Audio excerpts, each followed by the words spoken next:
বলছি গোপাল রওনা দি। মহারাজ এত ব্যস্ত হবেন না মহারাজ। হ্যাঁ হ্যাঁ, তা মহারাজ, আপনাকে দেখে মনে হচ্ছে আপনি রাতে একটু ঘুমোননি। হ্যাঁ ঠিকই ধরেছ, তাছাড়া ঘুম হবে কি করে বলো, আমার বাড়িতে যে ছোট্ট রাজপুত্র আসছে। তা অবশ্য ঠিক, সেই কবে থেকে আমাদের নাতিকে দেখার জন্য আমরা বসে আছি। আচ্ছা গোপাল, তুমি এইবারে রওনা দাও, বেশি দেরি করো না, জাহাজ ঢুকবার সময় হয়ে এলো। আপনি কিচ্ছু চিন্তা করবেন না মহারাজ, আমি একদম সযত্নে আপনার নাতি ও বৌমাকে রাজপ্রাসাদে নিয়ে আসব। গোপাল, খুঁজে পেতে কোনো রকম অসুবিধে হবে না। মনে আছে রানীমা? এখন তাহলে আসি।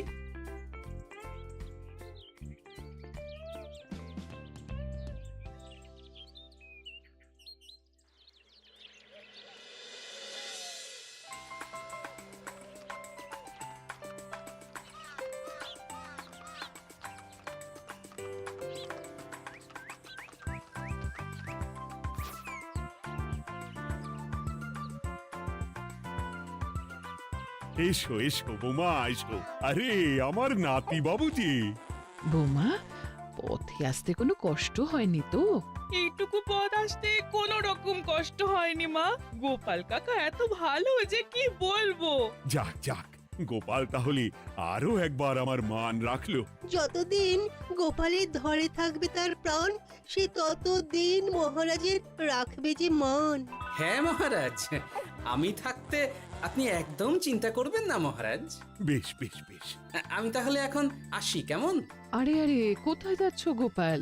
একেবারে মধ্যাহ্ন ভোজনটাও সেরে যাও। ও, ভোজনের ব্যবস্থা আছে, তাহলে তো থাকতেই হবে। ওই ভোজনের কথা শুনেই গোপালের জিভের ওজন বেড়ে গেল। তুমি থামো তো মন্ত্রী, আসলে আজ বিকেলেই আমাদের কুল গুরুদেব আসছেন, তোমরা সবাই থেকো, আজকেই নাতি বাবুর অন্নপ্রাশনের দিনটা স্থির করে নেব। এ তো বেশ ভালো কথা।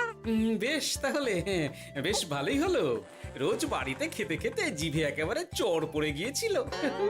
বহুদিন পরে রাজবাড়ির পোলাও কোরমা খেয়ে পেট ভরাবো।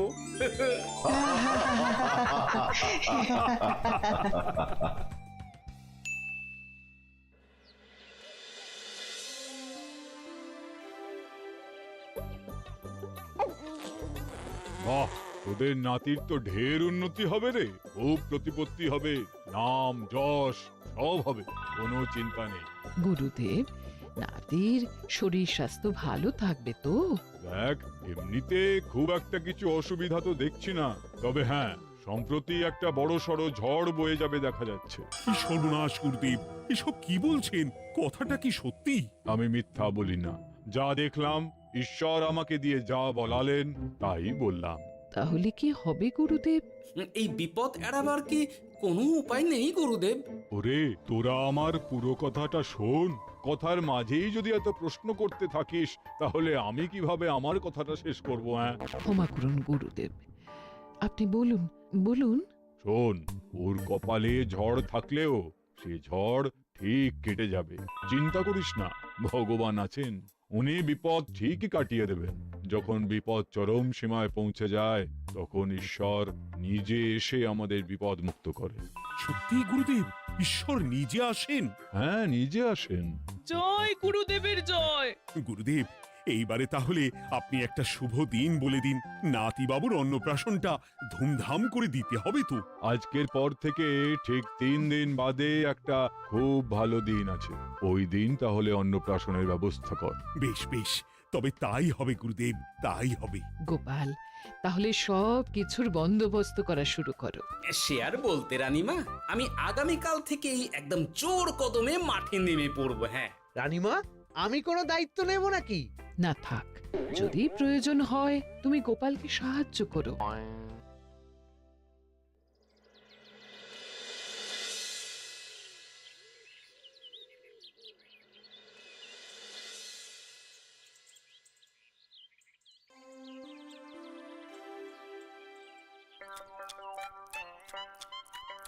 অপূর্ব হয়েছে রান্নাগুলো। সুযোগ পেয়েছে, একেবারে 3 দিনের খাওয়া খেয়ে নিচ্ছে। সুযোগ কি কেউ ছাড়ে মন্ত্রী মশাই? এই আপনি বলুন না, যখনই সুযোগ পান কোষাগার থেকে একেবারে থলি ভরে ভরে মোহর সরিয়ে থাক, মুখ বন্ধ করো। আমার ঘাট হয়েছে বলাটা। তুমি বাবু মন প্রাণ ভরে খাও, কেমন? মহারাজ, এই রকম একটা খুশির দিনেও আপনার মুখে হাসি নেই কেন? আসলে নাতিবাবু তো আর দু একদিন পরেই চলে যাবে, সেই কারণেই মনটা বড্ড ভারাক্রান্ত হয়ে রয়েছে। তা তো ঠিকই, আমাদের ছেলেটা আসতে পারলো না। যাও বা নাতি এলো, তাও তো এই কটা দিন কি আনন্দেই না কাটলো। আচ্ছা রানী, আমরা যদি আমাদের কাছে আরো কদিন নাতিবাবুকে রেখে দিই তাহলে কেমন হবে? মানে বৌমাকে তো ফিরতেই হবে। বিদেশে আমাদের খোকার কত কাজ বলো তো। আরে বাবা, বৌমা না হয় ফিরে গেল, নাতিবাবু কদিন আমাদের কাছে থেকে গেলে কি এমন হবে? কিন্তু দেখো না বৌমা, আমাদেরও তো একটু ইচ্ছে হয় নাতিপুতিদের নিয়ে খেলবো, আদর করব। দেখো না। ঠিক আছে ঠিক আছে, আপনাদের কাছে আমার বাবু সোনাকে রাখতে আমার কোনো চিন্তাই নেই। ব্যাস, তাহলে তো মিটেই গেল। মহারাজ, নাতিবাবুকে কদিন এখানেই রেখে দিন, আমরা সবাই আছি, ঠিক কোলে পিঠে করে তাকে সামলে নেব। বাবা বাবা বাবা, গোপাল তোমার সব দিকে কান খোলা থাকে তাই না? মহারাজ, আমি হলাম ভাঁড়, তাই মাটির ভাঁড়ের মুখটা যেমন খোলা থাকে তেমন আমার কানটাও সব সময় খোলা থাকে, বুঝলেন?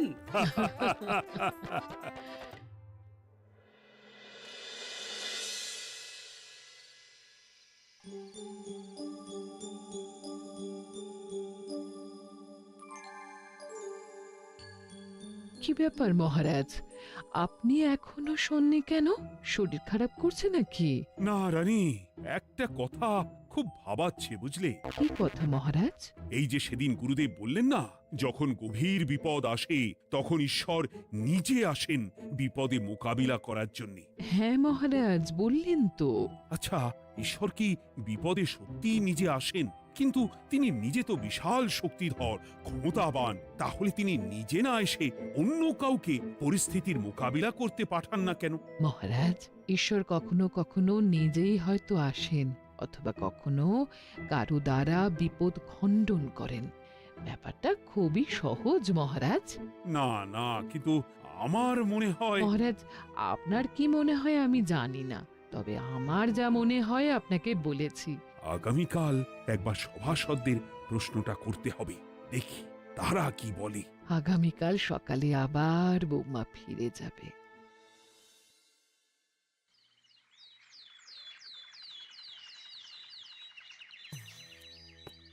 আমি তাহলে আসি, আমার সন্তানকে আপনাদের কাছে কদিনের জন্য রেখে গেলাম, ওকে খুব যত্নে সাবধানে রেখে দেবেন, কেমন? তুমি কোনো চিন্তা করো না মা, আমাদের নাতিবাবু একদম দুধে ভাতে থাকবে। কদিন একটু দেশের মাটিটা চিনে নিক, তারপর না হয় আবার বিদেশে পাড়ি দেবে।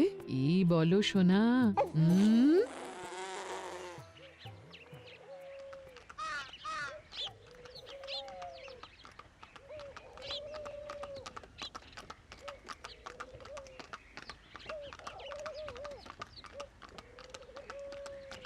বৌমা তো চলে গেল, এইবারে তাহলে আমরাও যাই। আজকেও নিশ্চয়ই বৌমার ফিরে যাওয়া উপলক্ষে রাজসভা বন্ধ থাকবে।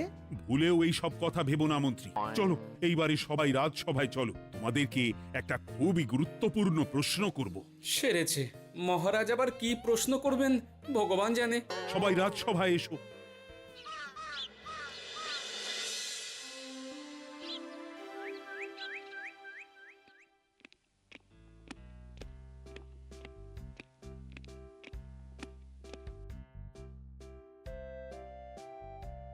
আচ্ছা, তোমরা সকলে বলো তো, ঈশ্বর কি সত্যি বিপদ খণ্ডনে এই ধরাধামে অবতীর্ণ হন?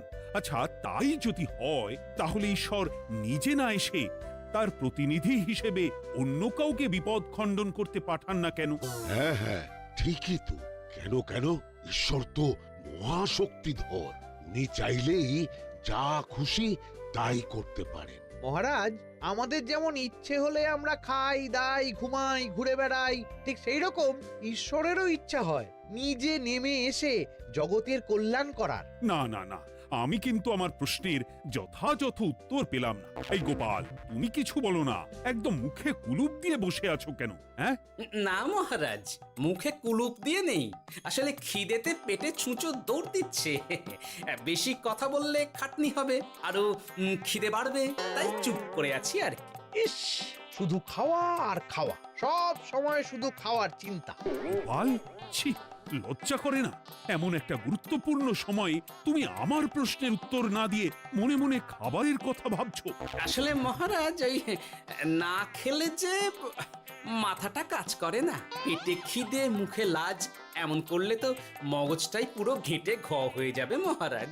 বেটাকে তাড়িয়ে দিন। যাও যাও গোপাল, আমার রাজসভা থেকে এক্ষুনি বিদেয় হও দেখি। যাও যাও, তুমি যাও। যার সব সময় শুধু খাওয়ার চিন্তা, এমন পেটুককে সভায় রেখে আমার কোনো কাজ নেই। কিন্তু মহারাজ, চুপ, একদম চুপ। তুমি যাও গোপাল, যাও। যদি কোনোদিনও উত্তর খুঁজে পাও, তবেই আবার এই সভায় তোমার মুখ দেখিও।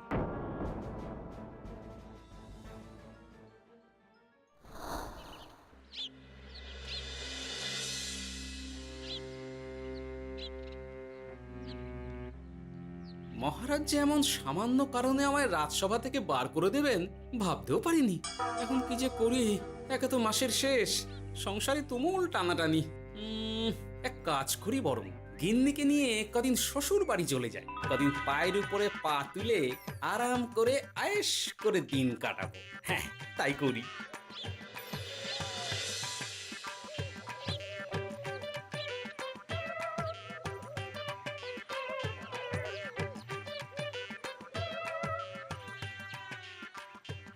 গিন্নি, ও গিন্নি,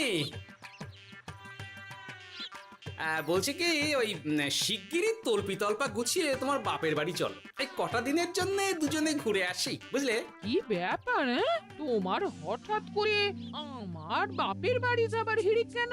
কিছু মতলব আছে নাকি? আমি না তোমার স্বামী? তুমি আমাকে এভাবে বেমক্কা মতলববাজ বলতে পারলে? হ্যাঁ, কোথায় আমি তোমার কথা ভেবে কথাটা বললাম, আর তুমি কি না আমায়। স্বামী না স্বামী কে জানে? এই গত 3 মাস ধরে বাপের বাড়ি যাওয়ার কথা বলছি, তুমি তো তখন কানেই নিচ্ছিলে না, এখন হঠাৎ? আচ্ছা আচ্ছা, বুঝেছি বুঝেছি, অনেক ঝগড়াঝাটি হয়েছে, এইবারে তল্পি তল্পা গুছিয়ে চলো, মেলা সময় বয়ে যাচ্ছে। কি এক্ষুনি যাবে নাকি? সন্ধে হয়ে এলো তো। এই সন্ধে হয়ে এলো তো কি হয়েছে, চলো চলো চলো, শিগগিরই চলো। ঠিক আছে, আমি প্রস্তুত হচ্ছি। তুমি তাহলে একখানা গরুর গাড়ি ডেকে আনোগে, যাও যাও। আরে মিছিমিছি গরুর গাড়ি রাখবো কেন? আরে বাবা, আমরা হেঁটে যাব, হেঁটে। কি বলছো? এতটা রাস্তা বনের মধ্যে দিয়ে আমরা হেঁটে যাব? হ্যাঁ, শোনো গিন্নি, ওই বাতের ব্যথায় না হাঁটাটা বেশ ভালো, বুঝলে? চলো চলো, দেখবে কোনো রকম অসুবিধে হবে না। হ্যাঁ, আমি তো আছি নাকি? হ্যাঁ,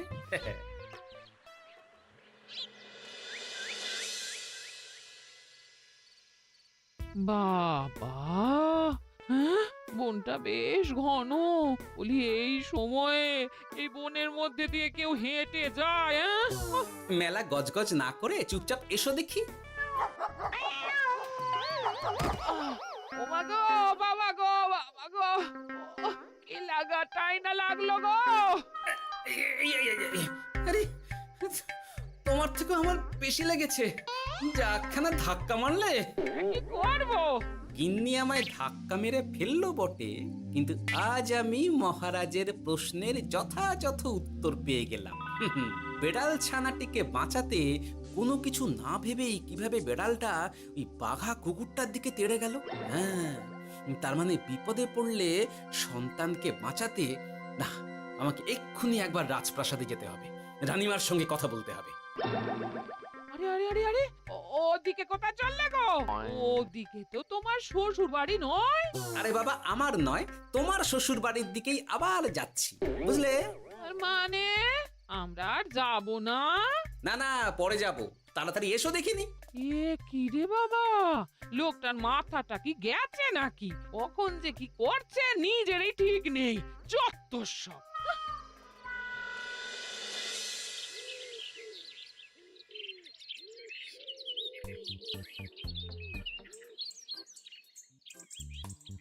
আরে গোপাল দাদা, তুমি এখন কি ব্যাপার গো?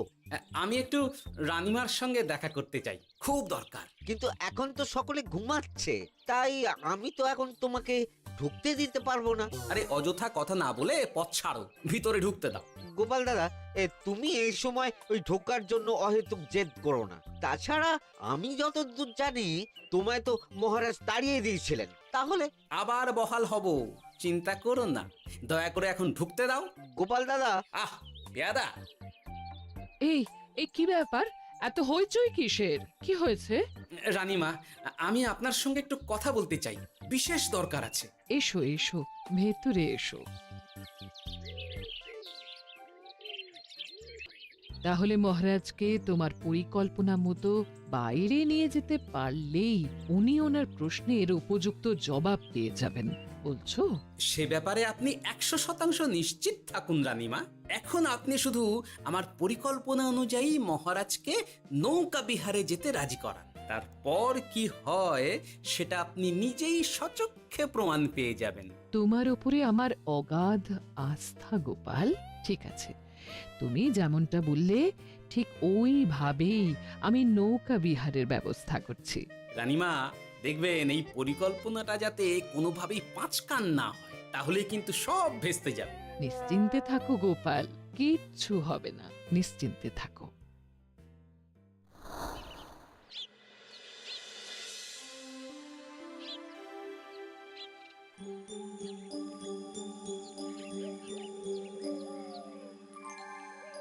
মহারাজ আবার বেজার ভোগ করে গেছেন।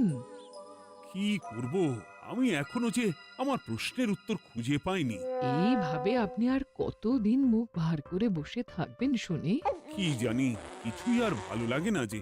বলছি শুনুন না মহারাজ, নাতিকে নিয়ে চলুন না, আমরা একটু নৌকা বিহারে যাই, তাহলে ওরও ভালো লাগবে আর আপনার মনটাও বেশ অন্যরকম হবে।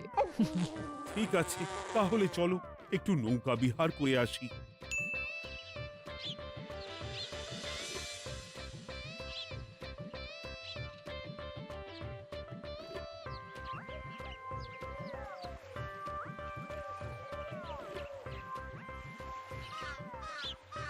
এই তো মহারাজ, আসুন আসুন, সেই কখন থেকে আপনার জন্য অপেক্ষা করছি। এ কি গোপাল, তুমি এখানে? কি ব্যাপার? তোমার সঙ্গে তোমার স্ত্রীও আছেন দেখছি। মহারাজ, কতদিন আপনাকে দেখিনি বলুন তো, তাই আজকে একদম সস্ত্রীক চলে এলাম। চলুন চলুন, সকলে মিলে নৌকো বিহার করে আসি। কিন্তু আমি তো তোমাকে তাড়িয়ে দিয়েছিলাম, তারপরেও তুমি। মহারাজ, অনেক তো হয়েছে, এখন এসব কথা ছেড়ে নৌকোতে টুকুস করে উঠে পড়ুন দেখি। কিন্তু মহারাজ অযথা দেরি করবেন না, চলুন উঠে পড়ুন।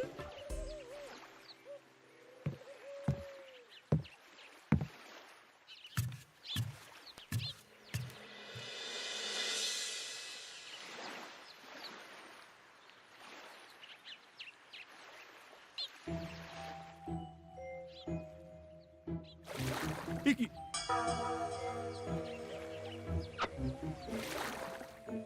এই নাও, দেখো দেখো, ও কোনো সাড়া শব্দ করছে না কেন? সারা শব্দ করবেন না মহারাজ। মানে এসব কি বলছো? এই পুটুলির ভেতরে তো আপনার নাতি নেই, এখানে নাতির বদলে রয়েছে একখানা খেলার পুতুল। এসব কি বলছো তুমি? এইটা যদি পুতুলি হয় তাহলে আমার নাতিবাবু কোথায়? হ্যাঁ, আপনার নাতি এইখানে একদম সুরক্ষিত অবস্থাতেই আছে। যাক বাবা, আমি যে কি ভয় পেয়ে গেছিলাম তার কি বলবো। কিন্তু রানী, তুমি আমার সঙ্গে হঠাৎ কেন এমন ছলনা করলে? হ্যাঁ, আমার কথাই মহারাজ। কেন? আসলে আমি আপনাকে এই ঘটনার মধ্যে দিয়ে আপনার প্রশ্নের আসল উত্তরখানা দিতে চেয়েছিলাম, তাই। গোপাল, কি বলতে চাইছো একটু খুলে বলো তো। আপনি জানতে চেয়েছিলেন যে ঈশ্বর যেহেতু বিশাল ক্ষমতাধর, তাই সন্তানের বিপদে তিনি নিজে না এসে অন্য কাউকেও তো তার প্রতিনিধি হিসাবে বিপদটা কাটাতে পাঠাতে পারেন। হ্যাঁ, কিন্তু তার সঙ্গে এই ঘটনার কি সম্পর্ক শুনি? মহারাজ, পুতুলটি যখন জলে পড়ে গেল তখন আপনি সেটিকে নিজের নাতি ভেবেই একবারও কারুর জন্য অপেক্ষা না করে নিজের প্রাণের তোয়াক্কা না করে নাতিবাবুকে রক্ষা করলেন। মহারাজ, আমরা ঈশ্বরের মানব সন্তান। ঈশ্বর আমাদের সকলের হৃদয়ের ভিতরে বসবাস করেন, তাই বিপদ হলেই তিনি ছুটে আসেন, কখনো নিজে, আবার কখনো বা কোনরূপ প্রতিনিধি মারফত।